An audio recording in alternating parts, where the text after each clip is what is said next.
अभी भी लेखपाल की भर्ती पूरी नहीं हुई है और वो अभी वो देखते हुए और बीडीओ का एग्जाम था वो भी उन्होंने कैंसिल करा दिया, वो भी भर्ती रुकवा दी। अब हम कहाँ 4 साल से जो लेखपाल की थी 2016 में निकालनी चाहिए थी और उन्होंने अभी निकाली है, पहले इस संस्था की। तो इस संस्था के जो जितने भी पदाधिकारी हैं या सहयोगी लोग हैं, ये उस समाज से आते हैं जिस समाज को लगातार इस देश में एक विशेष जाति के तहत प्रताड़ित किया गया है, जिस देश में इन लोगों को लगातार भेदभाव का सामना करना पड़ा है। लेकिन इन लोगों ने इस चीज को बिल्कुल दूर दूर तक पास नहीं आने दिया और इनके मन में किसी भी तरह की बदलने की भावना नहीं है, बल्कि ये लोग समता मूलक समाज की स्थापना चाहते हैं और हर किसी को और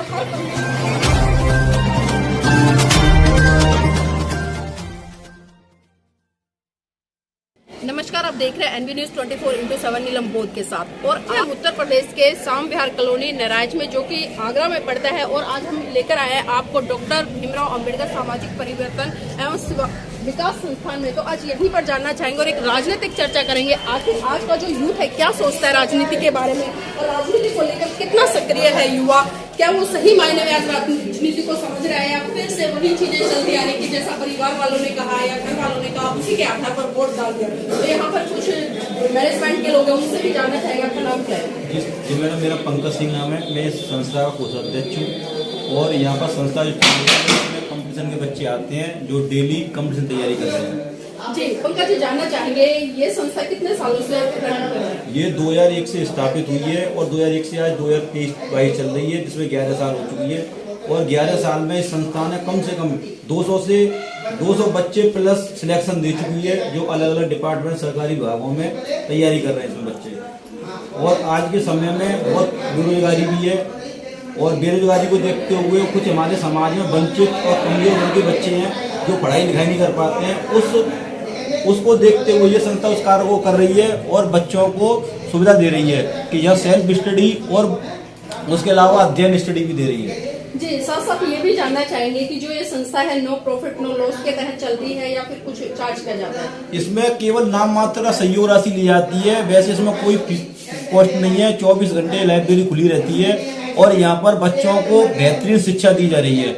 मात्र नाम केवल सहयोग लिया जा रहा है जो महीने का। जी, जैसा कि आपकी संस्था से प्रतीक होता है बाबा साहब के नाम पर है, तो ये भी जानना चाहिए पर्टिकुलर यहाँ पर किसी विशेष वर्ग के बच्चे आते हैं, सब समाज के बच्चे आते हैं? इस संस्था में आपको मैं बता दूं, इस संस्था में हमारे जो टीचर्स पढ़ाते हैं उनका और हमारी संस्था के सदस्यों का कहना है कि इसमें कोई भी भेदभाव नहीं रखना है और सर्व समाज के बच्चों को उच्च शिक्षा प्रदान करनी है। हमारा मेन उद्देश्य, बाबा साहब ने कहा है, शिक्षित बनो, संगठित रहो, संघर्ष करो। तो हमारा मेन उद्देश्य है शिक्षा के क्षेत्र में क्रांति लाना और हम बहुत बेहतरीन शिक्षा दे रहे हैं और बच्चों को सफलता प्राप्त दिलाने में कोशिश की जा रही है पूरी की। जी, तो ये भी जानना चाहूंगी कि जो आपका संगठन है इसको चलाने के लिए, इसकी स्थापना के लिए किसी राजनीतिक दल ने आपको सहायता दी है या सहयोग किया किसी तरह का? जब ये संस्था स्थापित हुई थी उस समय इस संस्था में हमारी बीएसपी पार्टी के नारायण सिंह जी, उनके द्वारा थोड़ा सा मानवीय सहयोग किया गया और जो संस्था जो बनाई गई है, जो हमारे डॉक्टर धर्मपाल सिंह जी जो पूर्व विधान परिषद से रह चुके विधायक, उन्हीं की निधि द्वारा ये बनाई हुई है। लेकिन जब से ये बनी है तब से आज तक जो अदर पार्टियां आई हैं, विरोधी पार्टी, उन्होंने कोई सहयोग नहीं किया इस संस्था में। लेकिन हम उम्मीद करते हैं कि अगर हमारी बहुजन समाज पार्टी आती है तो वो बाबा साहब के प्रति बहुत अपनी संवेदनशील व्यक्त करती है, जिस कारण अगर ये संस्था में और थोड़ा कार्य प्रगति पर हो सकता है। अगर हमारी बीएसपी पार्टी आती है तो हमें लगता है कि बाबा साहब की जो एक सपना है उसको पूरा करने में भूमिका निभाएगी। जी, बहुत यहाँ पर जैसे बताया कि यहाँ पर पर्टिकुलर किसी विशेष वर्ग के बच्चे नहीं आते बल्कि सर्व समाज के बच्चे आते हैं और इनका जो उद्देश्य है वो है समता मूलक समाज की स्थापना करना और एक सभ्य व नैतिक समाज देकर लोगों के बाबा साहब ने जो सपना देखा था कि शिक्षित बनो, संगठित रहो, संघर्ष करो, ये 3 मूल मंत्र बताए जाते हैं। जिस तरह से हमारे साथ में यहाँ पर चर्चा हुई और बताया गया कि यहाँ पर पर्टिकुलर किसी विशेष वर्ग के व्यक्ति नहीं आते हैं बल्कि सर्व समाज के जो स्टूडेंट्स है वो आते हैं, क्योंकि बाबा साहब का जो सपना था वो सबको साथ लेकर चलना था और जो बीड़ा इन लोगों ने उठाया एक जातिवाद से ऊपर उठकर, क्योंकि हम अक्सर देखते हैं कि जिस समुदाय या जिस जाति के लोग होते हैं वो ज्यादातर उसी के लिए काम करते हैं, लेकिन ये लोग एक समता मूलक समाज की स्थापना को देखते हुए, बढ़ाते हुए इस विचारधारा पे काम कर रहे हैं कि सबका साथ हो और सबका विकास हो। अगर मैं बात करूं इस संस्था की, तो इस संस्था के जो जितने भी पदाधिकारी हैं या सहयोगी लोग हैं, ये उस समाज से आते हैं जिस समाज को लगातार इस देश में एक विशेष जाति के तहत प्रताड़ित किया गया है, जिस देश में और इन लोगों को लगातार भेदभाव का सामना करना पड़ा है, लेकिन इन लोगों ने इस चीज को बिल्कुल दूर दूर तक पास नहीं आने दिया और इनके मन में किसी भी तरह की बदलने की भावना नहीं है, बल्कि ये लोग समता मूलक समाज की स्थापना चाहते हैं और हर किसी को और हर वर्ग को साथ लेकर चलना होगा। तो यहाँ पर क्लास चल रही है, हम थोड़ा सा डिस्टर्ब करना चाहेंगे, सर क्षमा चाहूंगी। तो यहाँ पर आप देख सकते हैं कि बहुत सारे स्टूडेंट्स और जिस तरह से हमें बताया गया है कि यहाँ पर जो कंपटीशन है उसकी तैयारी की जाती है और आप देख सकते हैं कि कितना अच्छा अनुशासन है। एक तरफ तो बॉयज बैठे हैं और दूसरी तरफ गर्ल्स हैं, तो ये अनुशासन अपने आप में बताता है कि वास्तव में ये बच्चे बहुत ही सभ्य हैं। तो इन्हीं बच्चों से हम थोड़ी चर्चा करना चाहेंगे, क्योंकि चुनावी माहौल चला हुआ है। वो बच्चे क्या सोचते हैं, राजनीति में कितनी सक्रिय भूमिका निभाते हैं, अपने लिए कैसा नेता चाहते हैं ताकि इनके लिए अच्छा विकास हो सके, अच्छे से काम हो सके। और जिस तरह से हम देख रहे हैं कि यहाँ पर जितने भी स्टूडेंट्स हैं वो कॉम्पिटिशन की तैयारी कर रहे हैं, और जब बच्चा कॉम्पिटिशन की तैयारी करता है तो वो हर मुद्दे पर बारीकी से सोचता है, विचार करता है, मंथन करता है और एक सही उद्देश्य को लेकर आगे बढ़ता है। तो हम इन्हीं से जानना चाहेंगे, आपका नाम क्या है? अनिल कुमार। अनिल कुमार, क्या करते हैं? स्टूडेंट। अभी उत्तर प्रदेश में चुनाव चल रहे हैं, तो क्या मूड बनाया है, योगी सरकार को चाह रहे हैं या फिर से कोई बड़ा नया परिवर्तन? इसमें वो तो जनता ही वो करेगी कि किसको क्या करना है। किसी हम तो कुछ नहीं कर सकते क्योंकि हमारा भी वोट ही नहीं है। तो इनका वोट नहीं है, सही बात है। यहाँ पर कुछ स्टूडेंट्स से बताया कि हम वोटर नहीं हैं, तो अभी हम इस बारे में कुछ नहीं कह सकते, लेकिन जो स्टूडेंट्स यहाँ पर वोटर है हम उनसे भी चर्चा करना चाहेंगे। आपका नाम क्या है? योगेंद्र सिंह। आप वोटर हैं? यस। तो उत्तर प्रदेश की जिस तरह की राजनीति रही है अब तक, चाहे हम बसपा की बात करें या सपा की बात करें या भाजपा की बात करें, तो किस तरह से देखते हैं इन तीनों को? जिस तरह से मैं देखता हूँ, जैसे बीजेपी सरकार है अभी फिलहाल प्रेजेंट में, तो जो कोई वैकेंसी निकाली, जैसे 4 साल से जो लेखपाल की थी 2016 में निकालनी चाहिए थी और उन्होंने अभी निकाली है, क्योंकि पहले निकालनी चाहिए थी। और जैसे कुछ सूत्रों के मामले से हमारे पास खबर आई है कि मतलब 11 लाख वैकेंसी अभी वो है, वो खाली है। हाँ, तो वो निकाली क्यों नहीं अभी तक? क्योंकि सरकार अभी तक चुनाव खत्म होने आए और दूसरी सरकार बनने के लिए आई, तो वो सरकार को सोचना चाहिए था हम स्टूडेंट के लिए। मैं यही कहना चाहूँ कि सरकार ऐसी हमें मिले, जैसे मतलब हमारे सूत्रों के मामले, अब हमारे समाज के बारे में कौन सोचता है? बीएसपी सोचती है, तो हमें एक ऐसी नौकरी चाहिए मतलब जो सब स्टूडेंट के लिए मतलब फ़ायदेमंद हो, सबको जॉब मिले और रोजगार मिले सबको। देखिए, युवाओं का जो मुद्दा है, क्योंकि बेरोजगारी बहुत बड़ा मुद्दा है और इसी पर इन्होंने बात की है। और ये स्टूडेंट्स कंपटीशन की तैयारी कर रहे हैं और चिंतित है अपने भविष्य को लेकर कि आने वाले भविष्य में किस तरह से अपने काम को आगे बढ़ा पाएंगे, नौकरी मिलेगी या नहीं मिलेगी। तो जिस तरह से बताया है, पीड़ा है, और भी यहाँ पर स्टूडेंट्स है, उनसे भी जानना चाहिए। आपका नाम क्या है? अमित गौर। अमित गौर जी, क्या करते हैं? मैं कंपटीशन की तैयारी कर रहा हूँ अभी वर्तमान में यहाँ पे। तो हमारा मतलब ये है कि हम ज़्यादा से ज़्यादा अपनी शिक्षा को आगे बढ़ाने के लिए। स्टूडेंट्स है, युवा भी है, जानना चाहूंगी कि उत्तर प्रदेश की राजनीति को किस तरह से देखते हैं? जी मैंने देखा है, अभी जितनी बार से मैं देखता आ रहा हूँ कि बीजेपी सरकार ने हमारे लिए कोई जितनी बातें की हैं वो सारे झूठे किए हैं। क्योंकि मैं 2017 में मैंने लेखपाल को फॉर्म डालने की तैयारी की थी, तो मैं उस भरोसे को देखते हुए आ रहा था कि वैकेंसी पूरी होगी। मैं अभी भी लेखपाल की भर्ती पूरी नहीं हुई और वो अभी देखते हुए, और बीडीओ की एग्जाम था वो भी उन्होंने कैंसिल करा दिया, वो भी भर्ती रुकवा दी। अब हम कहाँ ढूंढें? और ज़्यादा देखते हैं तो सबसे ज़्यादा बीएसपी सरकार ने सबसे ज़्यादा degree college, medical college, university भी जितनी बनाई है सबसे बीएसपी सरकार ने बनाई है। कोई ऐसी सरकार नहीं बनी जिसने मेडिकल कॉलेज, डिग्री कॉलेज बनाए हो। मैंने अभी भी रिकॉर्ड भी देखा है कि ये सारे बीजेपी सरकार कह रही थी कि हम 40,000 वैकेंसी निकालें।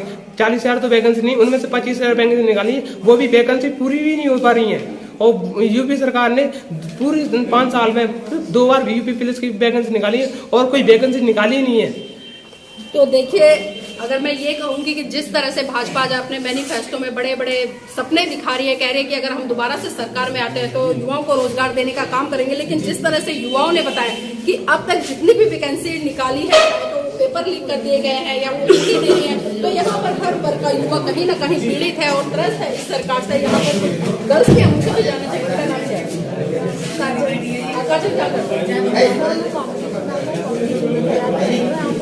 जी?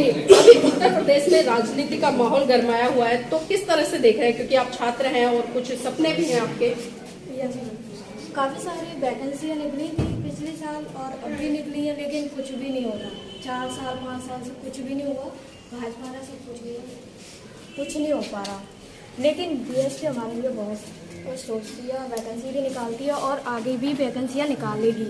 जी, आप लड़की हैं और महिला सुरक्षा को देखते हुए खासकर आप देख रहे हैं कि जिस तरह से उत्तर प्रदेश में लगातार आए दिन क्राइम बढ़ते हैं, तो अपने आप को कितना सुरक्षित महसूस कर रहे हैं इस सरकार में? सर इस सरकार में तो मुझे ऐसा भी कुछ भी नहीं लग रहा, लेकिन बीएसपी का बहुत कुछ रहता है, लेकिन बहुत सारे क्रिमिनल होते हैं, लेकिन बीएसपी में बहुत सही है इसका कि बहुत कम होता है। ऐसा जानते हैं कि रेप वगैरह बहुत होते थे, लेकिन इस टाइम पे कुछ भी नहीं है। बीएसपी में नहीं होता है, लेकिन हम चाहते हैं कि बीएसपी बहुत अच्छा सोचती है हमारे लिए, और वैकेंसी अभी बहुत सारी लाएगी हमारे लिए, और जिसको भी रोजगार है वो अच्छे से मिलेगा, क्योंकि सारे जो भी बेरोजगार हो चुके हैं यहाँ पे, कितने सारे लोग हैं जो इंजीनियर्स हैं, सारे कुछ भी नहीं हो रहा उनका, और सारी आरक्षण भी खत्म करते जा रहे हैं धीरे धीरे। देखिए, छात्र हैं, राजनीतिक समझ में रखते हैं, आरक्षण की भी बात की है, बेरोजगारी की भी बात की है, और खासकर महिला सुरक्षा को लेकर भी बात की है, तो कहीं ना कहीं युवाओं में चिंतन है राजनीति को लेकर, क्योंकि उनके भविष्य की बात है, रोजगार की तलाश है। तो यहाँ पर और भी गर्ल्स हैं, उनसे भी जानना चाहेंगे कि वो क्या सोच रखती हैं राजनीति के बारे में, कितना जानती हैं। बेटा आपका नाम क्या है? अंजलि, जानना चाहूंगी अभी उत्तर प्रदेश में जिस तरह राजनीति गरमाई हुई है, चुनाव है 2022 में, आप लड़की हैं तो अपनी सुरक्षा के लिए किस तरह की सरकार चाहती हैं, या इस सरकार में अपने आप को कितना महसूस करती हैं? हम अपनी सेफ्टी के लिए इस तरह की गवर्नमेंट चाहिए जो कि हाँ हमको उसमें पूरा सेफ फील हो। सर हमें सेफ फील होता था, वो इस गवर्नमेंट में सेफ फील नहीं होता इस तरीके से कि इस टाइम पे भी अगर हम कहीं जा रहे हैं तो हमें पेरेंट्स को भी ना इतना ज़्यादा डर लगता है कि हाँ कुछ होना, क्योंकि इस टाइम का जो माहौल है और जैसा समय था तो उसमें काफ़ी डिफरेंस है। तो देखिए, इन्होंने बताया कि जिस तरह का माहौल है उससे कहीं ना कहीं पेरेंट्स बहुत ज़्यादा भयभीत रहते हैं, एक चिंता रहती है अपने बच्चों के प्रति, क्योंकि बच्चे हैं तो लाजमी है चिंता होना। और भी स्टूडेंट्स हैं, उनसे भी जानना चाहेंगे। आपका नाम क्या है? दीपक यादव जी, जानना चाहूँ क्योंकि युवा भी है और स्टडी भी कर रहे हैं कॉम्पिटिशन की, तो उत्तर प्रदेश की राजनीति को किस तरह से? देखो, भाजपा तो आनी नहीं चाहिए यहाँ पे, ठीक है। अखिलेश यादव जी आएंगे अब। कुछ विशेषताएं बताएं। विशेषता आप देख रहे हो यहाँ पे, पहले 100 थी, अब 112 कर दिया, नंबर चेंज कर दिया और कुछ नहीं किया उन्होंने। नहीं, किस चीज़ का? नहीं, 112 ये पुलिस की वो नहीं चली। तो जानना चाहिए, आप युवा है, घर में बहन बेटियां भी होंगी, तो जो महिलाओं की सुरक्षा को किस तरह से देख रहे हैं? इस तरह से घटी मनीषा वाल्मीकि के साथ, तो आप सोच सकते हैं कि महिलाएं सुरक्षित हैं? फिलहाल में तो है नहीं। आपने अभी मैं जानना चाहूंगी कि जिस तरह से सरकार आई है तो उसका एक नाम बहुत ज्यादा था राजा भैया का, तो उनको किस लिए जाना जाता है?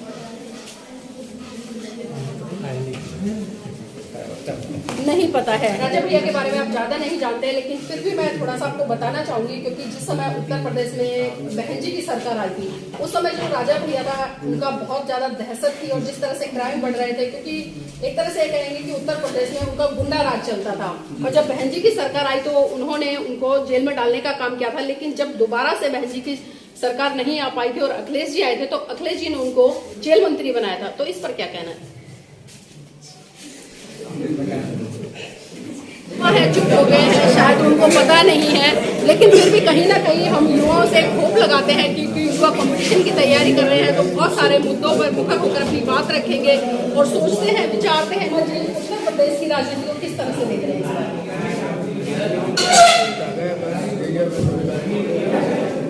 राजनीति बेरोजगारी, तो आपके लिए ठीक कैसे हो?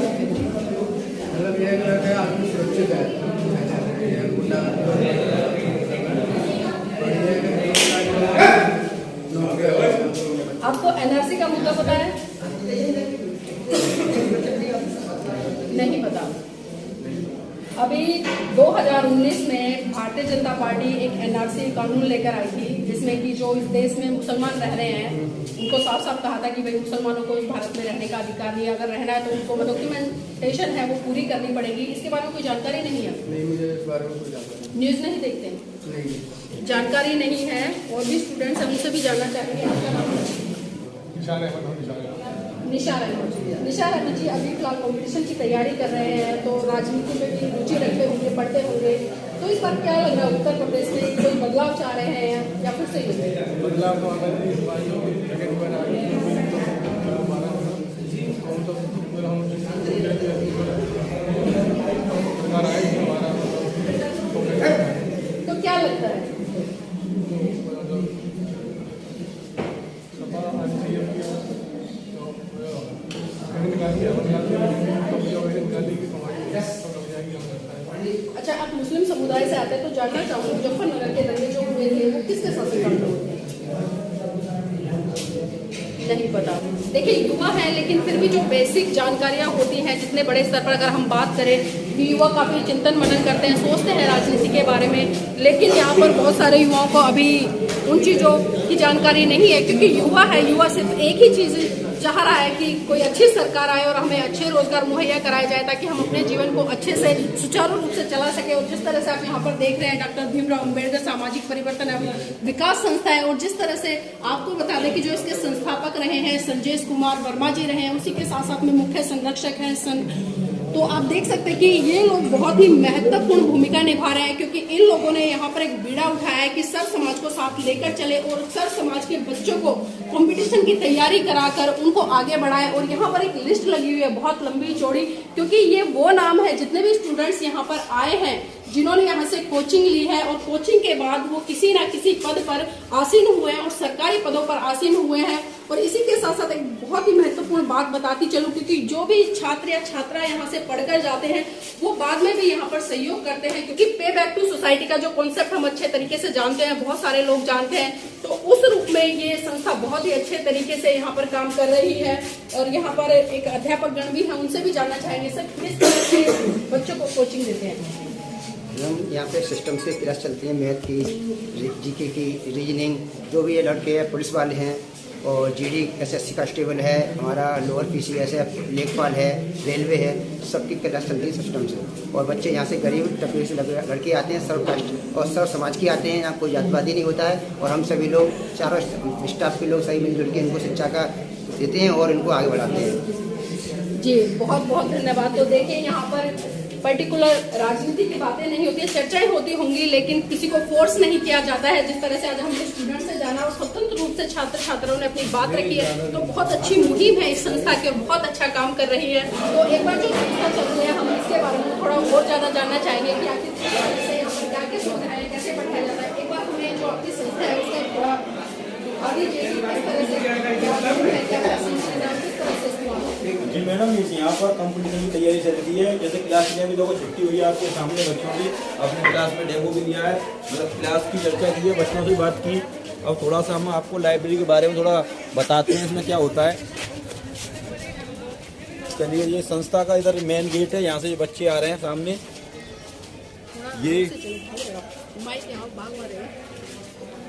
ये संस्था का ये स्टडी रूम है, इसमें बच्चे आते हैं, 24 घंटे अवेलेबल रहता है ये रूम, जिसमें बच्चे सर्व समाज के आते हैं और यहाँ अपना अध्ययन करते हैं, सेल्फ स्टडी।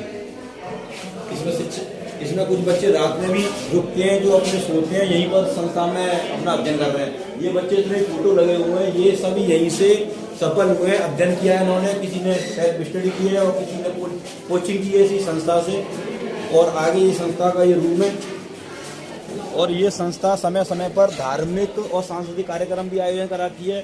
14 अप्रैल पर बाबा साहब की बहुत धूमधाम से झांकी निकाली जाती है और काशीराम जी के जन्म उत्सव पर भी वहाँ पर कई प्रोग्राम किए जाते हैं। जैसे अभी ये हाल ही में प्रोग्राम हमने ये जो पार्क है इसको बहुत सौंदर्यीकरण किया गया है और इसको आप देखिए, यहाँ पर एक मूर्ति भी स्थापित करवाई है बुद्ध भगवान की, जो आपके सामने ये लगी हुई है।